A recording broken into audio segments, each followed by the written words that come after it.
Shalom, selamat pagi, salam jumpa kembali dalam santapan rohani kita dari Gereja Toraja Jemaat Silo Campagaya, edisi Jumat 4 Oktober 2024. Sebelum kita membaca dan merenungkan firman Tuhan, mari kita satu hati, kita berdoa.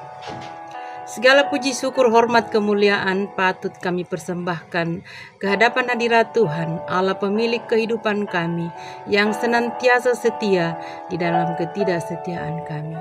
Kami sungguh bersyukur pagi ini Tuhan, kami boleh bangun dengan tubuh yang penuh keberkatan. Sebelum kami memulai akan aktivitas kami di hari ini, kami rindu membaca dan merenungkan firman Tuhan. Kuasai hati, pikiran, dan seluruh hidup kami agar kami mampu memaknainya. Bersabdalah ya Tuhan, kami siap mendengar.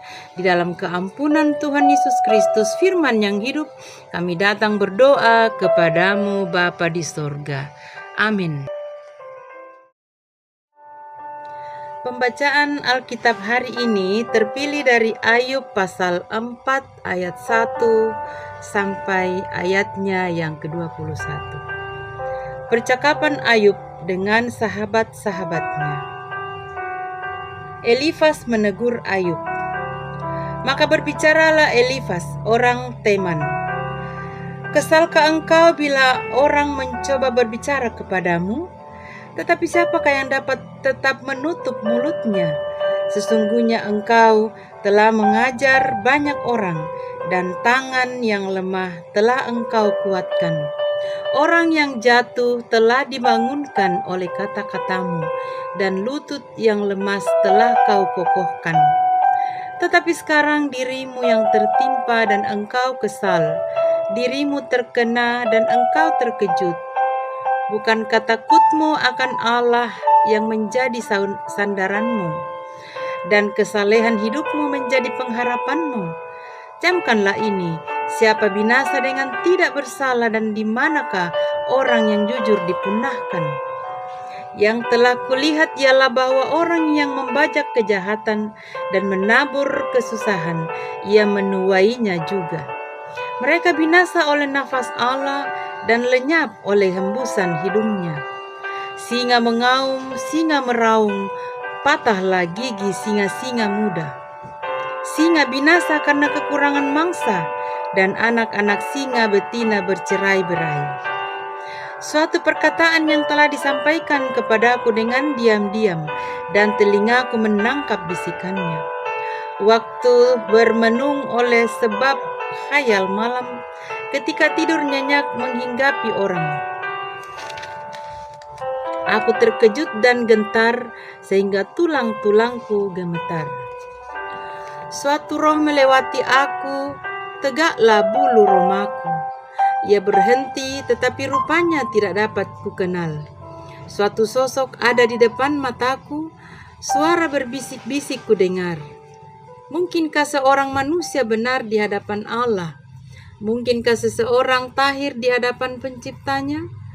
Sesungguhnya hamba-hambanya tidak dipercayainya. Malaikat-malaikatnya pun didapatinya tersesat.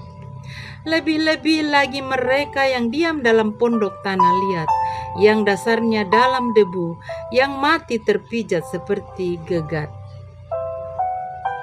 Di antara pagi dan petang mereka dihancurkan, dan tanpa dihiraukan mereka binasa untuk selama-lamanya. Bukankah kemah mereka dicabut? Mereka mati tetapi tanpa hikmat. Demikian firman Tuhan. Amin.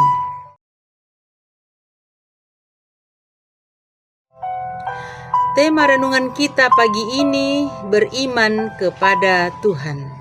Mak patongan langan puang. Saudara-saudara, apa artinya beriman kepada Tuhan? Sebuah jawaban sangat menakjubkan segera muncul. Beriman kepada Tuhan bukanlah sebuah keyakinan bahwa Tuhan akan melakukan segala sesuatu yang diinginkan seseorang, melainkan Tuhan akan melakukan segala sesuatu yang Dia inginkan kepada seseorang demi kebaikan orang itu. Inilah rancangan kebaikan. rancangan damai sejahtera Tuhan bagi manusia. Bacaan hari ini menceritakan respon sahabat sebagai tanggapan atas penderitaan yang dialami oleh Ayub. Alih-alih memahami perasaan Ayub, sahabatnya justru menyalahkannya. Elifas menuduh bahwa penderitaan Ayub merupakan balasan perbuatan buruknya dalam ayat 4 sampai ayatnya yang ke-7. Dengan pengalaman pribadi yang sangat terbatas, ia gagal melihat rencana Allah yang tak terbatas, bahkan jika itu melalui penderitaannya. Tampak pemikiran Elifas semacam teologi timbal balik. Masihkah Ayub mau taat kepada Allah dalam keadaannya yang begitu menderita? Dengan kata lain, Ayub hanya takut kepada Tuhan karena mendapat banyak berkat dari Tuhan. Tanpa disadarinya, Elifas terjebak ke dalam pemikiran iblis. Karena itu ia gagal merasakan penderitaan Ayub dan gagal melihat Tuhan di dalamnya. Jika manusia tidak layak menerima anugerah, tetapi toh diberikan, maka salib adalah pergumulan yang tidak pernah diinginkan oleh manusia, namun menghampirinya. Demikianlah kita memahami bahwa tidak seorang pun yang layak atas karya penebusan itu. Semua karena anugerahnya semata. Kemudian Yesus tidak seharusnya memikul salib, tetapi toh dia mau memikulnya karena cintanya kepada dunia ini. Dalam kaitan dengan penderitaan Ayub, apakah dapat dikatakan tepat jika penderitaan Yesus merupakan hasil dari hukum tabur tuai? Bukankah justru penderitaan Yesus dimulai dari cintanya akan dunia ini? Yohanes 3 ayat 16.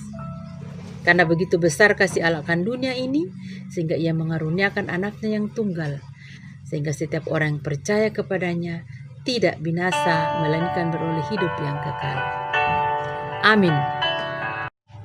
Mari kita berdoa. Terima kasih Tuhan, pagi ini kami boleh membaca dan merenungkan firman-Mu yang mengajarkan kami untuk senantiasa beriman kepadamu.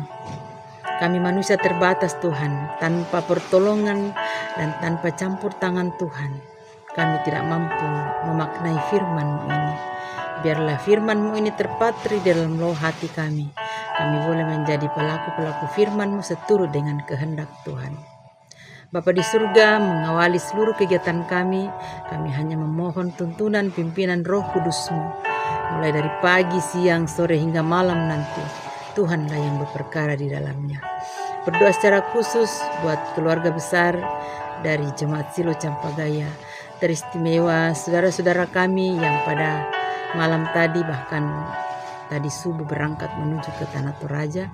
Kiranya Tuhan memberkati perjalanan mereka tiba dengan selamat di sana, dan di sana pun boleh membagi duka bersama dengan keluarga yang mengalami duka cita. Bapak terkasih, Papa dan Mama Kansa bersama keluarga besar. Kiranya Tuhan menghibur, menguatkan, dan menopang setiap yang mengalami duka cita, bahkan seluruh jemaat Silo Campagaya. Bapa di surga, setiap orang tua, opa, oma, ayah dan ibu, bahkan setiap orang yang bekerja untuk mengerjakan setiap bagian mereka, Tuhan menolong kami semua mengerjakan bagian kami dengan baik, dengan penuh tanggung jawab, dengan penuh sukacita, senantiasa mengandalkan Tuhan. Berdoa bagi anak-anak kami dalam masa pendidikan, kiranya Tuhan memberkati mulai dari tingkat taman kanak-kanak hingga ke perguruan tinggi. Tuhan memberkati mereka semua dalam penuntutan ilmu, sehingga mereka boleh menuntut ilmu dengan baik. Mereka tekun mempelajari setiap pembelajaran yang diterima, hingga pada suatu saat nanti mereka boleh sukses, berhasil, dan kembali memuji memuliakan nama Tuhan. Berkati juga saudara-saudara kami yang sementara mencari pekerjaan. Kiranya Tuhan membuka jalan bagi setiap mereka yang mengupayakan pekerjaan yang layak sesuai dengan disiplin ilmu yang telah dipelajarinya selama ini. Berdoa bagi anak-anak dalam pertumbuhan mereka. Kiranya Tuhan terus memberkati setiap orang tua, saudara bersaudara di dalam mendampingi akan anak-anak dalam pertumbuhan secara jasmani pun secara rohani. Biarlah senantiasa berjalan seturut dengan kehendak Tuhan. Berdoa untuk hamba-hamba Tuhan di Jemaat Silo Campagaya, Bapak dan Ibu Pendeta dalam tugas masing-masing. Kiranya Tuhan terus mengaruniakan kuat sehat, sukacita di dalam mengemban panggilan gereja bersama dengan segenap penatua, diaken, dan seluruh anggota jemaat yang berperan di dalamnya. Engkau kiranya terus memberkati kami selaku Jemaat Silo Campagaya dalam segala kondisi kami. Bagi mereka yang sakit, Tuhan kiranya berkenan memulihkan mereka. Bagi yang mengalami pergumulan kehidupan, Tuhan juga buka jalan dan memberi yang terbaik, sehingga semua yang bekerja, semua yang melakukan aktivitas di hari ini, semua dikerjakan dengan senantiasa mengandalkan Tuhan di dalamnya. Sejauh hari ini Tuhan, kami persembahkan kehidupan kami ke dalam tangan pengasihan-Mu. Kiranya Engkau-lah yang berperkara di dalamnya. Di dalam keampunan Tuhan Yesus Kristus, kami berdoa dan bersyukur. Haleluya. Amin. Demikianlah santapan rohani kita pagi ini. Tuhan Yesus memberkati dan selamat pagi. Shalom.